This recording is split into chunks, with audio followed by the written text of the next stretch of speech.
Welcome back to Pesos and Paws, the Pet Health Podcast. Again, I'm your host, Alex, and this is the last part of our 4-part series with Dr. Zanders. And to wrap things up, we will be discussing about medical maintenance and how it ties in with pet health insurance.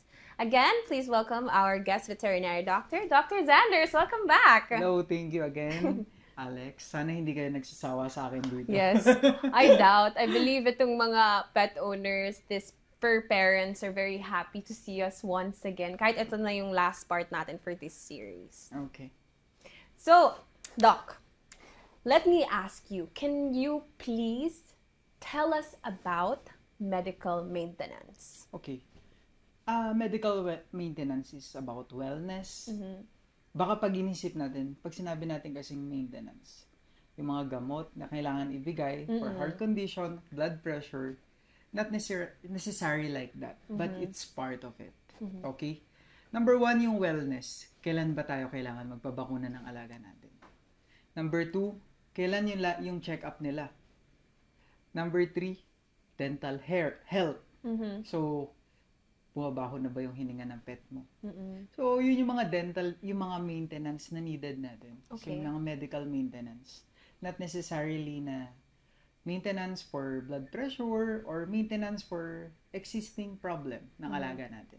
I love that you clarified that, Yeah. Doc, no? Baka kasi ma-confuse yung mga listeners natin and viewers about this medical maintenance. Now, Doc, kanina nabanggit mo yung about bakuna or vaccinations. Can I ask you what's the difference between core and non-core vaccines or Okay. vaccinations? Yung non-core vaccine, no? Sila yung mga vitamins, no? Vaccines na pwedeng hindi i-administer or kung walang exposure kahit hindi na siya i-administer sa certain animal or certain pet natin. While core vaccine ay essential. So, ibig sabihin, mandatory natin kailangan bakunahan para ma-preserve natin na maayos yung well-being ng pet mo. Yung viral infection or yung mga bacterial infection ma-prevent natin. So, yun yung pagkakaiba ng core and non-core vaccine. Okay, so now, Doc, ano yung vaccines or yung mga bakuna for cats? Number 1 dyan yung feline parvovirus. Yes. 2, rabies. So, kailangan may rabies vaccine lang sila, hindi lang po aso, ha? Okay. Kasi sometimes nako-confuse pa rin. Marami pa rin confused na kung may rabies daw ba ang pusa. Number 3, yung feline rhinotracheitis, so yung tinatawag nating herpes virus, nagkakause ng respiratory infection. And lastly, yung tinatawag nating Kalisi virus. Upper respiratory infection din yung cause niyan. Yan. And how about vaccine for dogs? Sa dogs, very common, parvo pa din. Of course, yes. Then, yung pinaka-deadly sa kanila, yung canine distemper, adenovirus, parainfluenza, and especially yung rabies. Very popular yan. Especially dito sa Philippines na tropical country, ang taas ng rabies cases natin. Yeah. So, can I ask you, Doc, what kanina kasi we discussed na ito yung non-core and core. Yung mga non-core vaccines ba, are they really required? Non-core vaccine. Actually, for me, kung ako yung titingin sa alaga mo, i-require ko pa din magkaroon ng non-core. Sa aso kasi kailangan din natin sila bigyan ng heartworm preventives. Nandyan din yung kennel cough. Kapag multiple na yung pet mo sa bahay, kailangan na ng vaccine for kennel cough. Yan yung Bordetella bronchioseptica kung tawagin natin. For pneumonia. Okay. So, very common kasi na kapag marami na ang pet natin sa household, nagkakaroon sila ng coughing. Yeah. So, dun yun napupunta. Counterpart niyan yung yung yearly na flu shot natin. Okay. So, yun. Then, sa cats naman, yung non-core natin, yung tinatawag na FELV vaccine. Yeah. Which is, hindi siya masyadong common dito sa Philippines. Kasi, ngayon pa lang napopularize talaga yung cat as pets dito. Yeah. So, good thing kasi may mga nag-o-offer na veterinary hospital or facility for that. Yun naman yung maganda. So, do you suggest non-core for cats? Yeah. Yes. Okay, so clear lang natin yun, listeners and watchers. So, recommended ni Dr. Xander yung non-core for both dogs and cats. Tama ba, Doc? Yes. Okay. So, now let me ask you, Doc, how often does these pets or our pets should receive these vaccines? Okay. So, usually, pag natapos nyo yung wellness period natin na tinatawag or yung vaccination schedule, yearly lang yung core vaccine. Oh, okay. Yung anti-rabies sa other countries, yearly din. Or dito sa Pilipinas, yearly din siya. Sa US or other, mas less yung prevalence ng rabies. Nagkakaroon ng at least 2 to 3 years na period bago ulit nila bakunahan yung alaga nila. So, sana ma-achieve natin yun dito sa Pilipinas na less na yung rabies cases, mas less na rin yung way natin to vaccinate yung ating mga alagang hayop. Okay, thank you for that, Doc. So, now, I want to ask, besides vaccination, what are other crucial medical maintenance for our furry pets? Okay. Sobrang kasi niya, sobrang lawak. Yes. Kapag diniscuss natin, kulang yung podcast natin. Yung isang episode. Okay. Number 1 dyan yung dental health. Yeah. Dental health is very essential sa ating mga alagang hayop.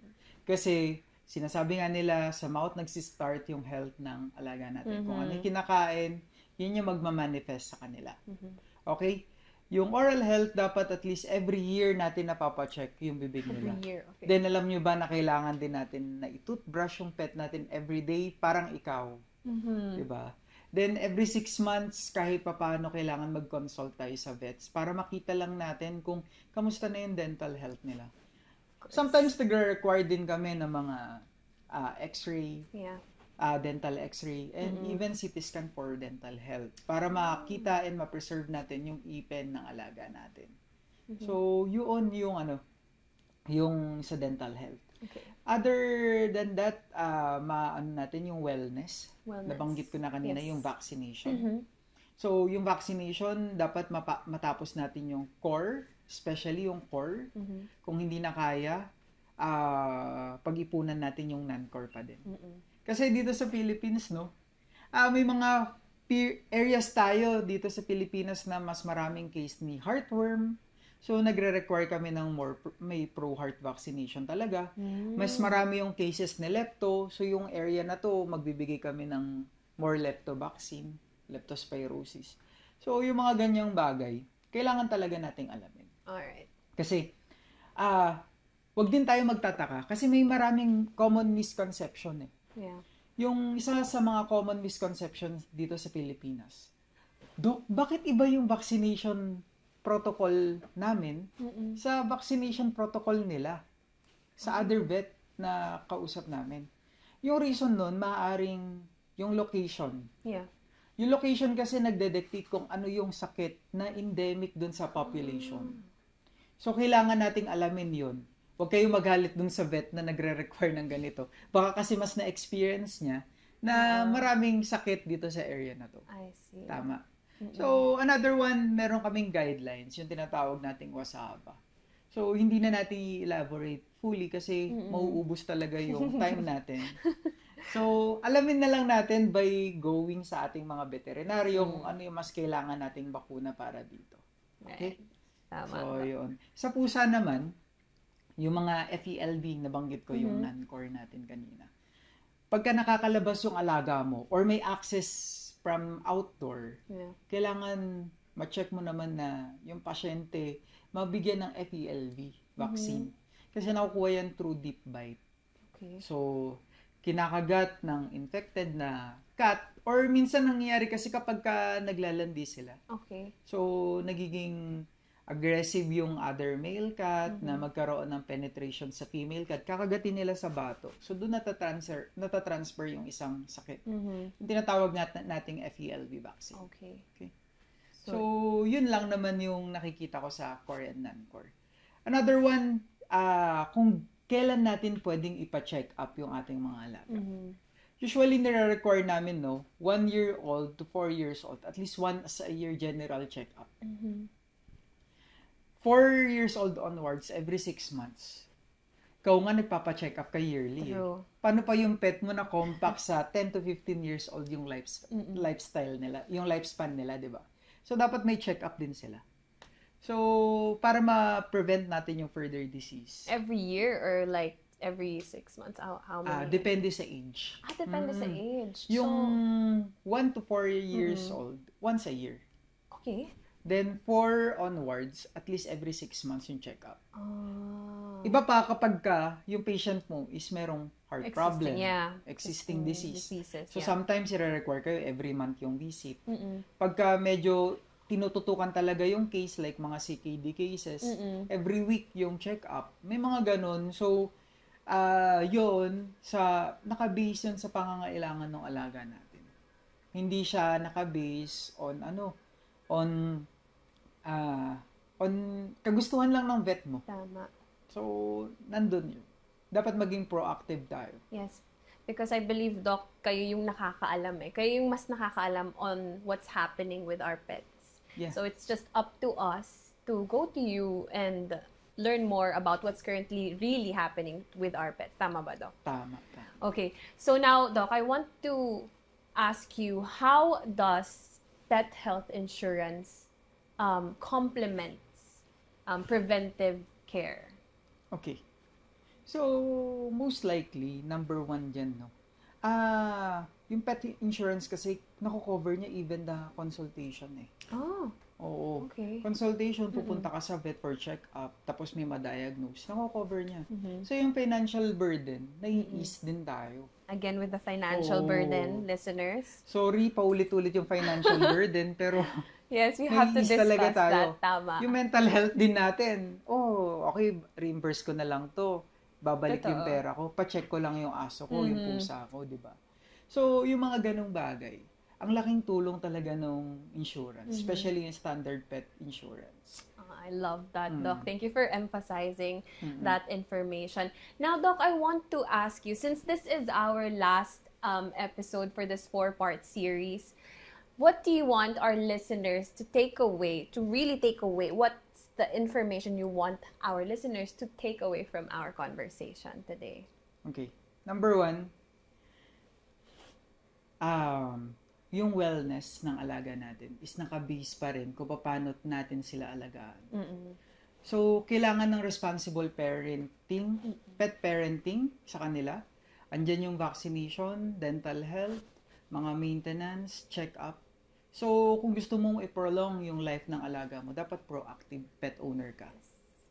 Number 2, kung hindi tayo ganun karaming cash or karaming money, kailangan gumawa tayo ng wise decision. Invest sa insurance, especially sa pets natin.